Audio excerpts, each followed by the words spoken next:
Fazer o controle financeiro no seu caderno é fácil, rápido e não custa nada. Porque eu tenho certeza que você já tem um caderno aí que comprou e ainda não usou. Então já pega o seu caderno, uma caneta e talvez uma calculadora, que o vídeo de hoje é mão na massa. A primeira coisa que você vai fazer é escrever o mês em que você está iniciando o seu controle financeiro. Também não precisa esperar o início de um novo mês para começar. Isso é só uma desculpa para não fazer o que deve ser feito.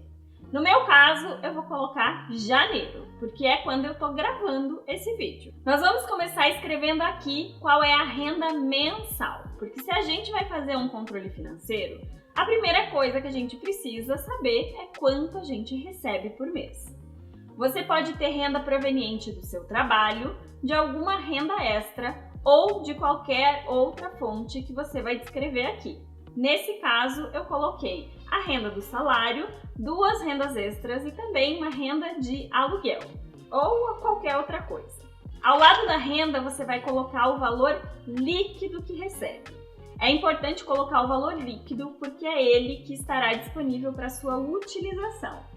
Pode somar todas as rendas depois e colocar no valor total. No meu caso, eu peguei uma média do salário do brasileiro lá no Diese, que é de R$ 3.279, e disse que eu faço uma renda extra de R$ 250. Então o total ficou R$ 3.529. Depois de incluir as suas receitas, é hora de pensar na parte mais importante de um controle financeiro, o orçamento pessoal. Em que você vai gastar o dinheiro que você recebeu?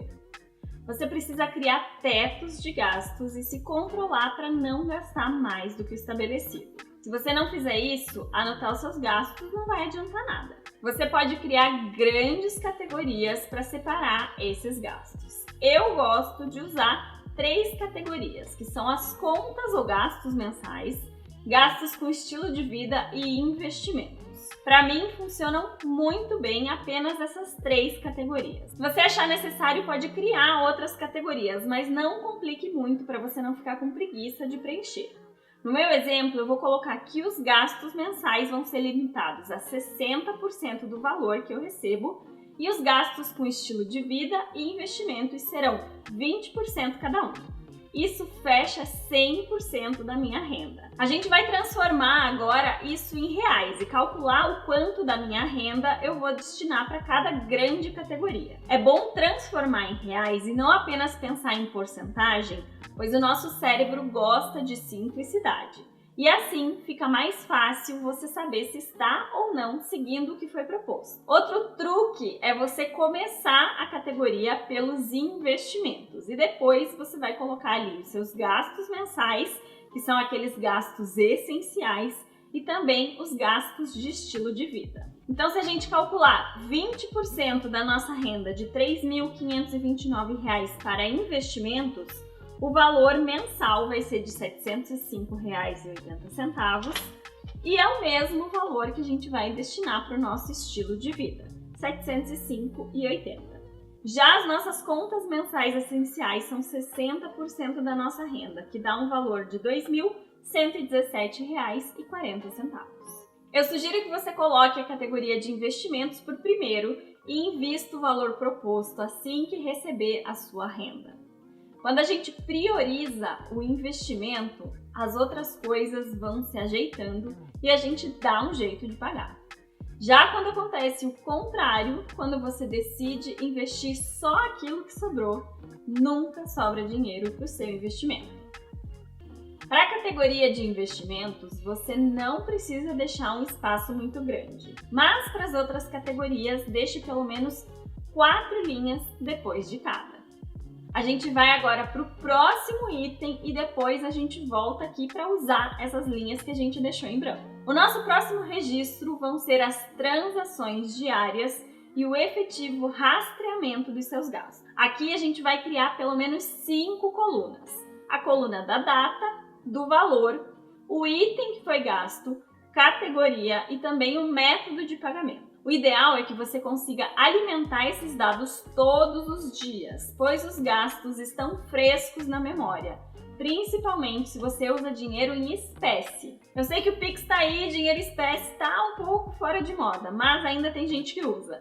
Se não for possível você colocar essas informações todos os dias, tudo bem, não tem problema. Mas tente colocar o quanto antes para que você não se perca ali nas suas contas e acabe esquecendo de alguma coisa. Você também pode usar o extrato da sua conta bancária ou então a fatura do cartão de crédito para ir lá colar e lembrar quais foram os gastos que você teve durante a semana ou durante o dia.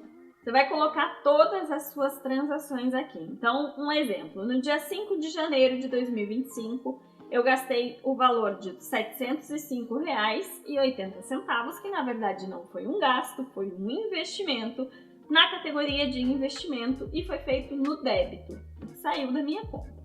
Já no dia 6 de janeiro de 2025, eu gastei R$ 123,40 no mercado, que entra como uma categoria de gastos mensais, porque eu preciso fazer o mercado todos os meses e paguei no Pix essa compra. Já no dia 7, eu gastei R$ 59,90 porque eu comprei uma camiseta. Essa camiseta não era uma prioridade, então ela entrou no estilo de vida e eu paguei no cartão de crédito. Você vai seguir aqui com todas as transações que você fizer e depois disso você vai somar as transações da semana. Fazendo isso diariamente vai ser muito rápido e fácil e você vai gastar uns 5 minutinhos ali no máximo. A não ser que você tenha muitas compras, né? Mas eu espero que não. Depois de anotar tudo, você vai escolher um dia da semana que você vai parar um tempo para revisar quais são os seus gastos, percebendo se há ou não algum padrão e quais foram as suas maiores despesas. Você também vai agrupar esses dados por categoria, somando tudo o que foi gasto naquela semana. É para isso que a gente deixou um espaço em branco lá atrás. Então a gente vai voltar e vai colocar lá na semana 1 quanto foi gasto com as contas mensais, quanto foi gasto com o estilo de vida e o investimento a gente esquece porque a gente já colocou lá. Essa tarefa de revisar os gastos e colocar o valor já utilizado na semana serve para te trazer consciência e também para que você possa monitorar se está dentro daquele orçamento que foi estabelecido.